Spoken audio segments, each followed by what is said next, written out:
किसी खास ओहदे पे मकाम पे जगह नहीं मिलती, नौजवान था और यतीम भी था, शौक बन गया दीन पढ़ने का। मोहल्लेदार इलाके वाले कहने लगे कहां से कमाएगा, ना बाप है ना माँ है ना घर है, कहां से। हजरत रूमी कहते हैं नौजवान ने जंगल में झोंपड़ी लगा ली, वहां वो सुबह मदरसे जाता, शाम को जंगल में रहता, वहां अल्लाह अल्लाह करता, सबक याद करता। एक दिन बादशाह की बेटी रास्ता भूल गई, जंगल में आई सहेलियों के साथ, बॉडीगार्ड भी साथ थे, पर रास्ता भूल गई।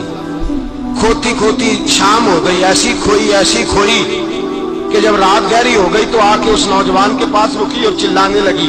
शेर के दहाड़ने की आवाज आती है, भेड़िए के बोलने की आवाज आती है। नौजवान अकेला, सहेलियां बिछड़ गई, गार्ड बिछड़ गए।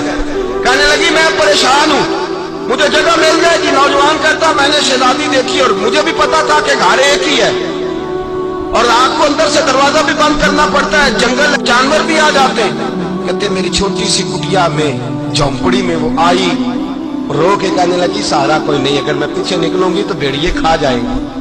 कहते मैंने उसे जगह दे दी। अकेली औरत, चिराग जल रहा है, सबक याद कर रहा हूं। मेरे नबी पाक ने फरमाया जहां मर्द औरत अकेले हो तीसरा शैतान होता है। और शहजादी, वो बच्चा कहता है सबक याद करता रहा सारी रात।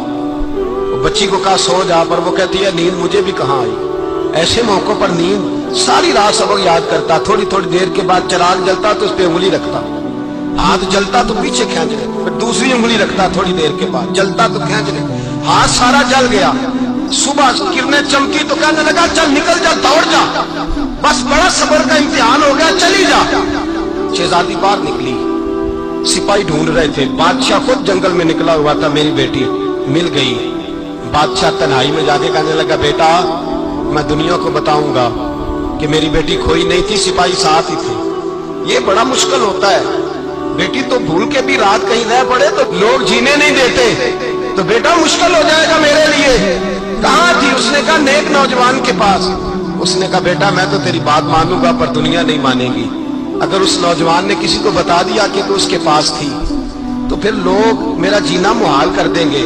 बेटा मैं मर जाऊंगा, मेरी मजबूरी ये है कि वो कहीं राज ना उगल दे वो नौजवान, उसे कत्ल करना पड़ेगा। औरत ने मिन्नतें की, उस बेटी ने कहा मेरे मौसम को मारोगे, रोई। और वो कहने लगा मैं बादशाह हूं, मेरा अपना वकार है, मैं उसको छोड़ नहीं सकता। गिरफ्तार कर लाए सिपाही।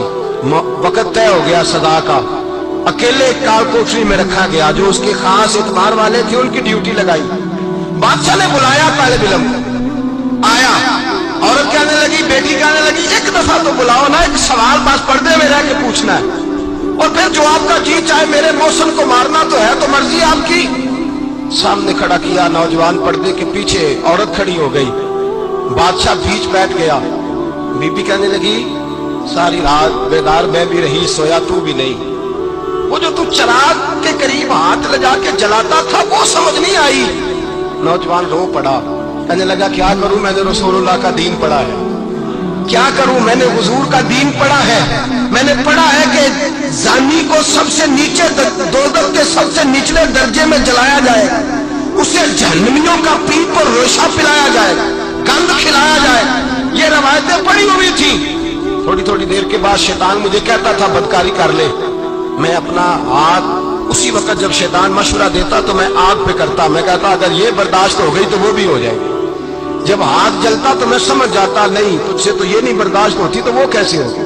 फिर मुझे शैतान मशवरा देता कोई देख नहीं रहा, तू बुलाने नहीं गया, खुद आई।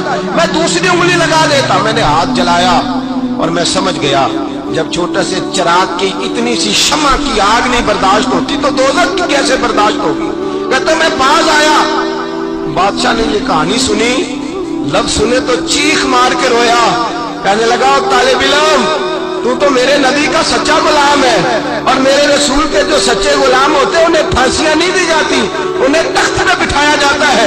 अब तुझे सजा नहीं होगी बल्कि मैं अपनी बेटी का निकाह तेरे साथ करूंगा और मेरे बाद इस सल्तनत का बादशाह भी तू ही बनेगा। अब वो नौजवान वहां नारे लगा रहा है, कहता लोगों तुम मुझे कहते थे दीन से क्या मिलता है, दीन से तो अल्लाह तख्त व ताज भी अता फरमा देता है। अगर नौजवान शर्मो हया वाले बन के रहे अल्लाह सारी इज्जतें दे देगा।